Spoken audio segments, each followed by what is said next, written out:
Hey guys, it's Rachel, and today we're going to be looking back at one of my first favorites video I ever uploaded on my channel, and we're going to be seeing if I still enjoy the products, do I not like them anymore, have my opinions changed. I was inspired to do this video from, I believe BeautyByEmilyFox is the first person I ever saw do these kind of videos. A lot of different people on YouTube have been doing them recently, and I think they're a lot of fun, so I want to do one as well. And so the favorites video we're going to be looking at today actually isn't public on my channel anymore. I privated it because it was kind of embarrassing because it's from 5 years ago when I just first started getting into makeup. I will leave a link down below to the video. So this is a yearly favorites video from 2012. The first product I mentioned in this video was the Revlon Color Stay and the Oily to Combination Skin formula. It was one of my first like full coverage long wear foundations. I wouldn't repurchase this product since Revlon is not cruelty free, but I remember really enjoying it and I used up a couple of bottles of it. It definitely was a good foundation. I don't think it is the best foundation now that I have tried other products, but I think it is a decent foundation. So the next product I have to mention is one that I actually still have. Not the exact one I showed in that video 5 years ago. I have since repurchased it. That is the Bare Minerals Multitasking Face Powder. And so the one I mentioned in my 2012 favorites was the shade Summer Bisque, which I used because I was super tan back in the day, but since then I am not really into tanning anymore, so I purchased a lighter shade now, and I have the shade Well Rested. Originally, I believe the Bare Minerals Multitasking Face Powders were described as a powder concealer, but I used to use it under my eyes as a setting powder to brighten my under eyes, which is what I still do with the Bare Minerals Well Rested, but Bare Minerals doesn't describe it like that anymore. I believe it describes it as a setting powder with some extra coverage to it. I do still like this product. I wouldn't say it is my holy grail under eye setting powder because I think it can look a little bit cakey if you apply too much of it. The next product I mentioned was the NYC Sunny Bronzer, which I don't even think they make anymore. I don't see NYC in any drugstores around me, and NYC Sunny was the first bronzer I ever tried. It was super hyped here on YouTube. Looking back, I definitely would not say that is still a favorite. The formula was very hard. I remember grinding my brush in it to get some pigmentation. It was a very light bronzer and it gave a very slight warmth to your face, and I remember being very warm, so it's a little bit orangey on the skin, but back in the day I didn't really know any better, so I thought it was the best bronzer in the world, so definitely not a favorite anymore. The next product I mentioned was my Urban Decay All-Nighter Spray, and if you saw my If I Could Only Keep One tag, you will know that I still love that product. It is probably the only setting spray I think actually does something. Like, all other setting sprays to me just set my face and make me look less powdery, but I really feel like the Urban Decay All Nighter Spray prolongs the wear of my makeup. I would definitely say it is still a favorite. The next product I mentioned was my very first eyeshadow palette, and if you saw my Makeup I Can't Declutter video, you will know that I still own this palette, which is crazy because this palette's literally like 5 years old at this point, and I am talking about the Urban Decay Naked 2 palette. I purchased this palette when it was first released on the Sephora website.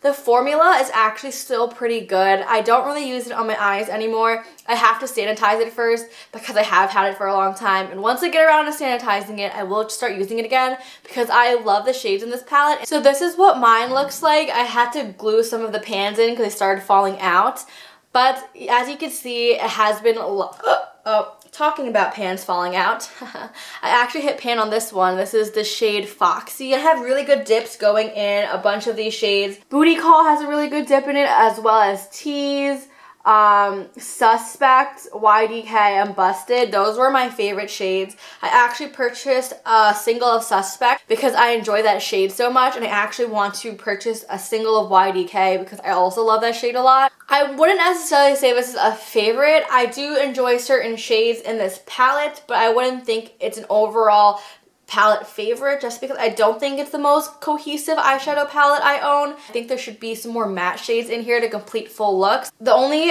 like transition shade is the shade Tease, and that's very, very cool toned, but there are some other warmer shades in this palette that would need a warmer transition shades. I think they should have included at least a warm transition shade, and then I think it would be more cohesive. Formula is still really good, and I do enjoy this palette. And the next product is another Urban Decay product. I guess I was really into Urban Decay back in the day. I actually still own this product as well. Not the same one. I own a new tube of it, and this is the Urban Decay Primer Potion. I have gone through one full tube of it, and I am almost done with my second tube. This is just your standard clear shadow primer base. Eyeshadow primers are very important for me. I know not everyone needs them, but I have very oily lids that are hooded a little bit, so eyeshadow creases very easy on me, so I need a good primer. I have tried drugstore primers in the past. I believe I tried the e.l.f. one, and I tried the Milani one. The Milani one, I really didn't see much of a difference, and the e.l.f. one, I think is better than the Milani one. I actually do enjoy the Ulta Matte Primer, which is more affordable, but I still really enjoy this, and once I run out of this tube, I probably will repurchase it again. So the next product I mentioned is the Maybelline Color Tattoos, which are cream eyeshadows in a little pot,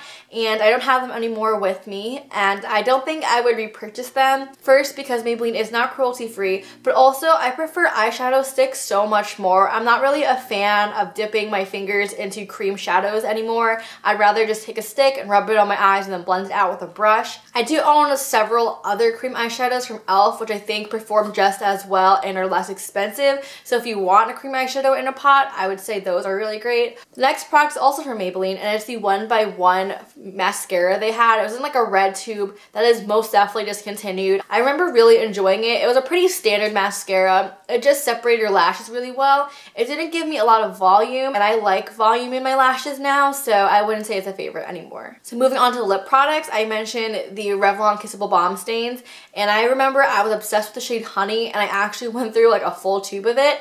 It was like a really nice mauve shade. And the Kissable Balm Stains, I think they still make them now, but if you're not familiar with them, they were basically a lip stain that was in a balm formula. So it had a tinted lip balm feel when you first applied it, but as the day went on, it wore down to a stain. And I wouldn't say this is a favorite anymore because, of course, Revlon isn't cruelty free, but I remember once the balm wore off, the product felt a little bit drying and the stain was a little bit patchy. I actually haven't tried any other lip stains since then, but I definitely think there are just better long-wearing lip products out there in general. Okay, last lip product I mentioned was the Buxom Healthy Lip Polish. And I think the shade I had back in the day was Leslie. It was like sheer pink with like gold shimmer in it. And I used it completely up, I believe. So I did really enjoy it. They have a kind of coffee smell to them and they smell really good. And they feel really nice on the lips. I wouldn't say it was really plumping, at least on me. I think it definitely had a cooling effect to it. It didn't burn or anything, but the formula wasn't sticky and very lightweight. But I wouldn't say they're still a favorite because I'm not a big gloss person, so I don't currently have any in my collection.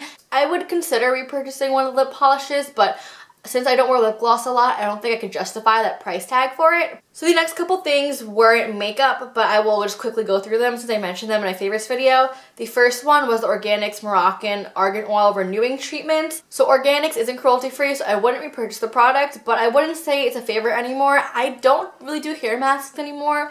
I was obsessed with doing hair masks back in the day. I feel like you can't really revitalize your hair because it's already dead.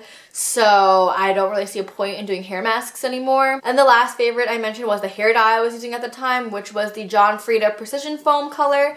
And it was in the shade Radiant Red, a dark reddish brown. So I used to be a redhead way back in the day. And I used to use the foam hair dye because I just thought it was easier for some reason. And it was just more fun than applying regular hair dye. I definitely am not a box dye person anymore. I just go to Sally's and mix my own things because those box dyes really destroyed my hair, and I'm definitely not a redhead person anymore. I look back on those days and I'm like, yeah, I did not pull that off. Anyway, hope you guys found this video interesting and thought it was fun to take a walk down memory lane and see if I still enjoyed these products that I used to enjoy. So if you like this kind of videos, don't forget to give it a thumbs up and to subscribe to me if you want to see more videos.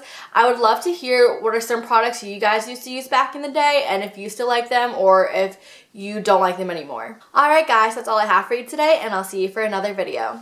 Bye!